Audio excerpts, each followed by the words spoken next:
What is going on YouTube and what is going on Facebook? Hope you guys are doing well today on this Monday afternoon. Hope you guys are having a happy Monday. I know Monday can be tough for some people, but some people enjoy Mondays, people that enjoy their work.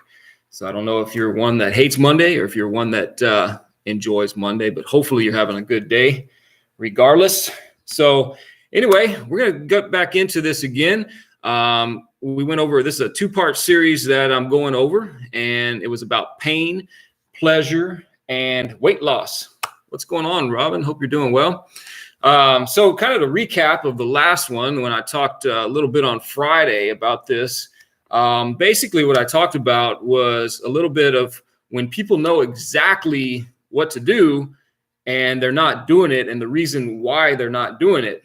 And so the reasons being is that what they're associating pain to and what they're associating pleasure to. So I went over a little bit of that, a little bit of like social conditioning, how we look at specific words, things like that, about, words that sound painful, like the word nutrition. It just doesn't sound right. Like that doesn't sound like a good word. The word diet has die in it.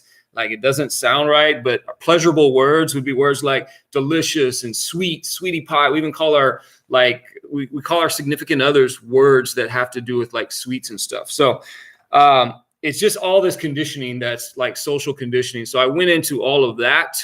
And then I also promised you guys that on this next one, we're going to talk about some practical steps that we can actually do to apply to actually make changes so that these type of conditioning on a subconscious level does not affect us when we're trying to achieve our goals, when it comes down to losing the weight and becoming healthy and that sort of thing. What's going on, Myra? Hope you're doing well.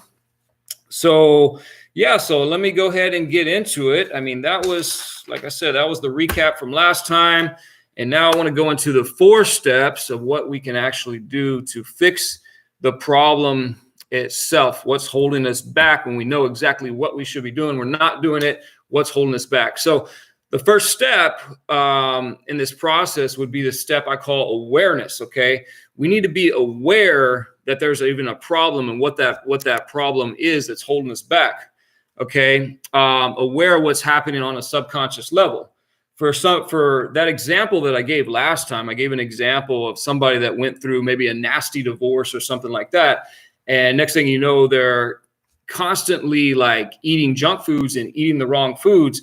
And on a subconscious level, they're actually trying to become unattractive. Maybe they don't really want to consciously, but on a subconscious level, they've associated so much pain with being in a relationship that they start eating and eating and eating like crazy. And so that's a really common one. And so the first step is just to be aware that that is what's going on. If that's not saying that's you, but if that was you, to be aware of it and be aware that's what's going on. But it can be other simple things. You could be aware of the fact that every time you went to your grandmother's house, your grandmother would give you cake and ice cream, and you love your grandmother and you associate your grandmother with love, right? And so you're used to like having the cake and ice cream every time you go to grandmother. So you start associating cake and ice cream with love because grandmother gave it to you and stuff like that. So you want to be aware of that. You want to be aware of these different associations, even if it's calling your significant other sweetie or whatever. You want to be aware of these different things and what that is and how that affects you on a subconscious level. Okay, so that's step number 1, just being aware that that even exists, being aware that you have these forces of pain and pleasure that are pulling you in different directions on a very subconscious, on a very deep level. So you want to be aware of what that is for you and identify it and be aware of it. Okay. The second step, number 2, is that you have to have a really big reason to change. You're not going to change if you don't have a big reason to change. Okay.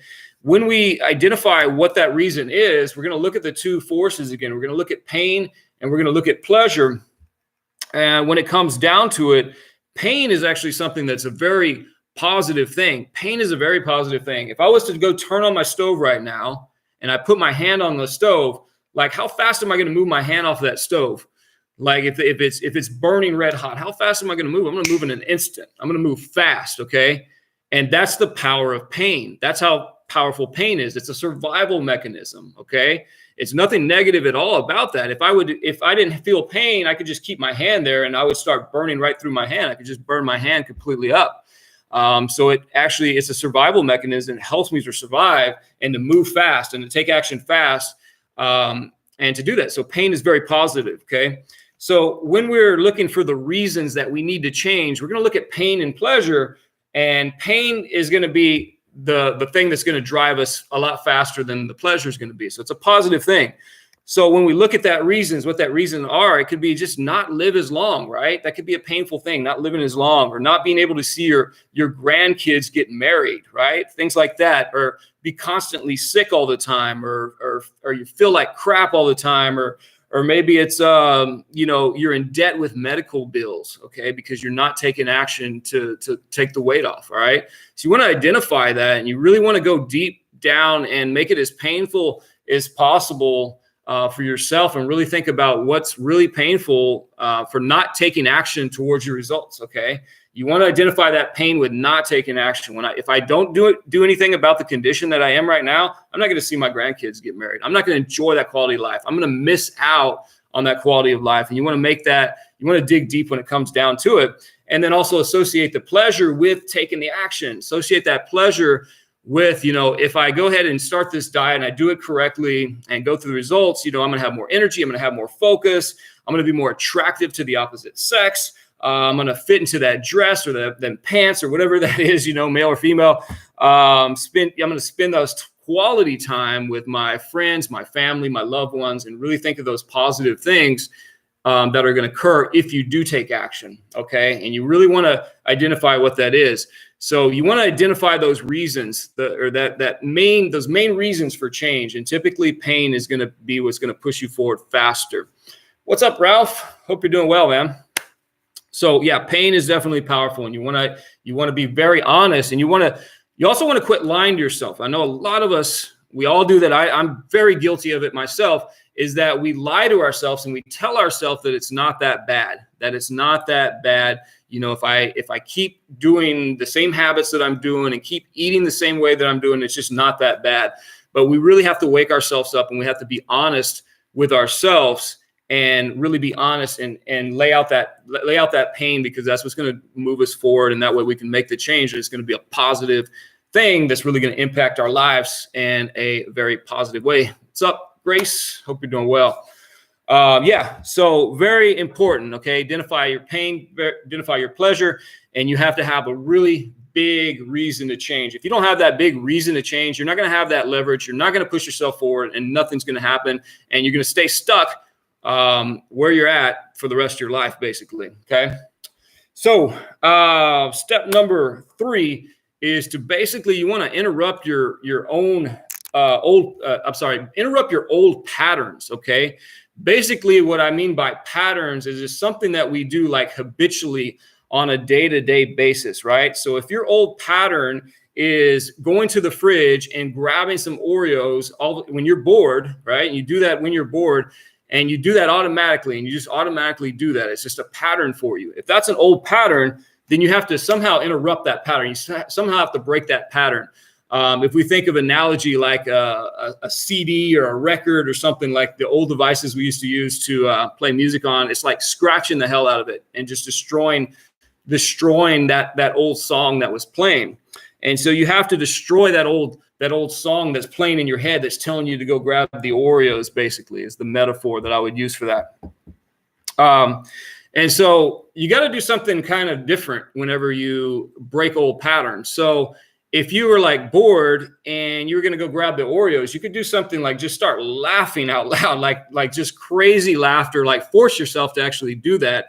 And every time you think of the Oreos, just start doing something like that. It doesn't have to be that exact thing, but it needs to be something that's completely out there, completely different, something that you're not used to doing, right? Just start laughing uncontrollably. And if you do that over and over again through repetition, every time you think of Oreos, you're going to automatically like want to start laughing. Your craving is going to go away. And it's going to just create a different pattern. Just breaking that pattern. You're just breaking that up is basically what's happening there by doing something like that, right? Another way to interrupt a pattern, let's say you're a real estate agent and you're always at these network events, right, in your local community or something like that. And at these events, they always have like cheesecake and stuff like that. And every time you go, whenever you're socializing with people, you go and you grab that cheesecake and you eat cake and stuff while you're socializing with people. Well, in order to break that pattern, you got to do something completely different. Maybe you don't want to laugh out loud in front of everybody. It might not be the best thing. But in your head, you could do something, right? Like instead of going and getting the cheesecake, maybe you just imagine like everybody's naked or something completely like ridiculous, something completely crazy. Just imagine something really crazy and do it every single time you start thinking of the cheesecake. And eventually it's just going to interrupt that pattern that you used to playing over and over in your mind. So make up whatever works for you, but it needs to be something completely out of the ordinary, something completely different, just to break up those old patterns that you have. Okay.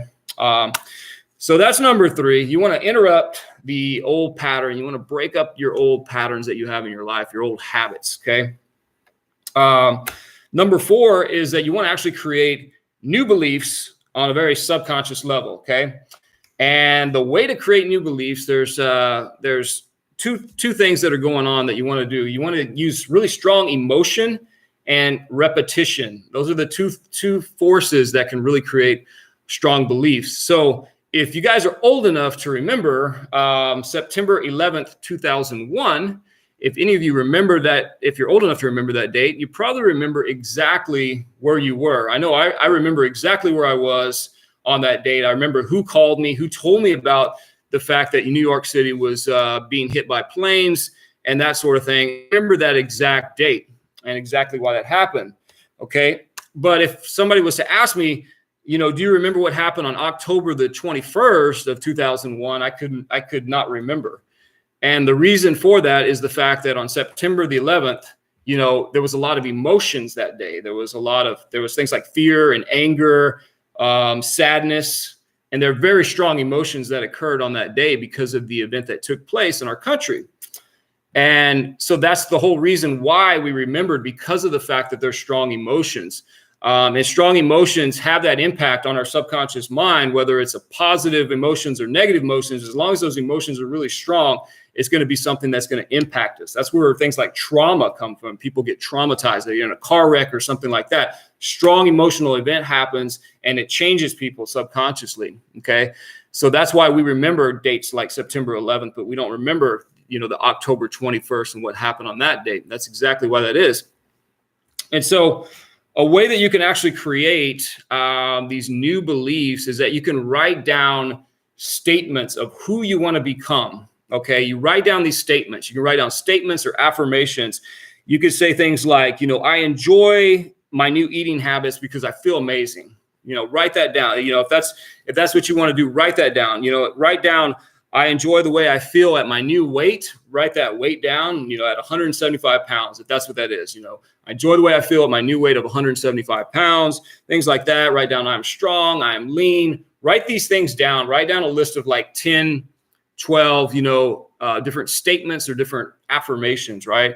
And then before you go to bed at night, read these every single night. And as you're reading them, just think of it, just like visualize and get very, very emotional as you're visualizing, and just think of how good you'll feel and try to really feel how good you feel when you get to that point. And if you do that every single night, and you do that through repetition, you do that over and over, and you can also do it in the morning as well. As soon as you wake up in the morning, if you do it over and over, it kind of like becomes a part of you. You feel like that becomes a part of who you are. And then when you're out in the world and you're tempted with this or that, somebody offers you some ice cream or some candy or some cake or some whatever, you're like, in your head, you're still playing what you've been reading yourself every single night. Your subconscious mind works at night as you're sleeping. And so it's almost like it's this automatic response that you will start to have, and you'll start to become those things that you tell yourself you are by doing it over and over and over and over and over through that repetition. And then through the emotion, like getting really excited about it as you're doing it as well. Just like I talked about with the September 11th, but in reverse, right? It's you want to use positive emotions. We want to use that in a positive way. And yeah, you automatically, it's crazy how the brain works, but your brain's going to automatically start wanting to do the right things because you start thinking yourself You start thinking of yourself as a fit person. You start thinking of yourself as a lean person. You start thinking of yourself as that person at that specific weight, and you will eventually become that. And so that's how it works with the mind. So it's pretty powerful.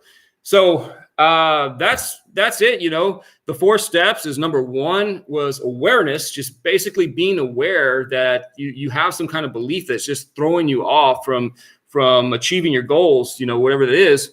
Number 2, you know, have a really big reason to change. Typically, you want to use something that's very painful to get you to change, you know, not being able to see your grandkids get married, stuff like that. Something that's painful, okay, is really going to help with that. Number 3, you want to interrupt the old patterns, you know, those old patterns where you get bored and you go to the Oreos. You want to do something completely different just to knock yourself out of that old pattern. You want to knock yourself out of there somehow. Number 4, you want to create those new beliefs for yourself. You know, written statements work, and just saying them over and over through repetition every single day with a lot of emotion. And that's how you fix this problem. You just got to do it over and over and over, though. It takes a lot of repetition. You do it over and over, and you basically just change yourself. You change kind of the way you identify yourself when it comes down to your weight and stuff like that, okay? So that's it, guys. That's all I got for today. I hope that helped you guys out. And, for those of you who are really serious about investing in yourself, taking your life and your weight to the next level, that really want to achieve their weight loss goals, within the next few months, let's get on a strategy call together. You can go to myketofire.com, click on the little apply button, and just answer a few little questions on there. And we're going to hop on a phone call. I'll help you create your own customized plan and make sure that you achieve your weight loss goals and get you there. So yeah, that's it, guys. That's all I got. Hope this helped you guys out. And let me know in the comment section what you think about this, or any other ideas that you have for any future videos, or anything else that you would like me to discuss or talk about. Let me know in the comment section as well, because I definitely want to be able to serve you the best that I can with any kind of information that you would like, anything that's going to be helpful specifically to you. So that's all I got for today, guys. Have a good rest of your afternoon, and I'll talk to you later. So take care. Talk to you later.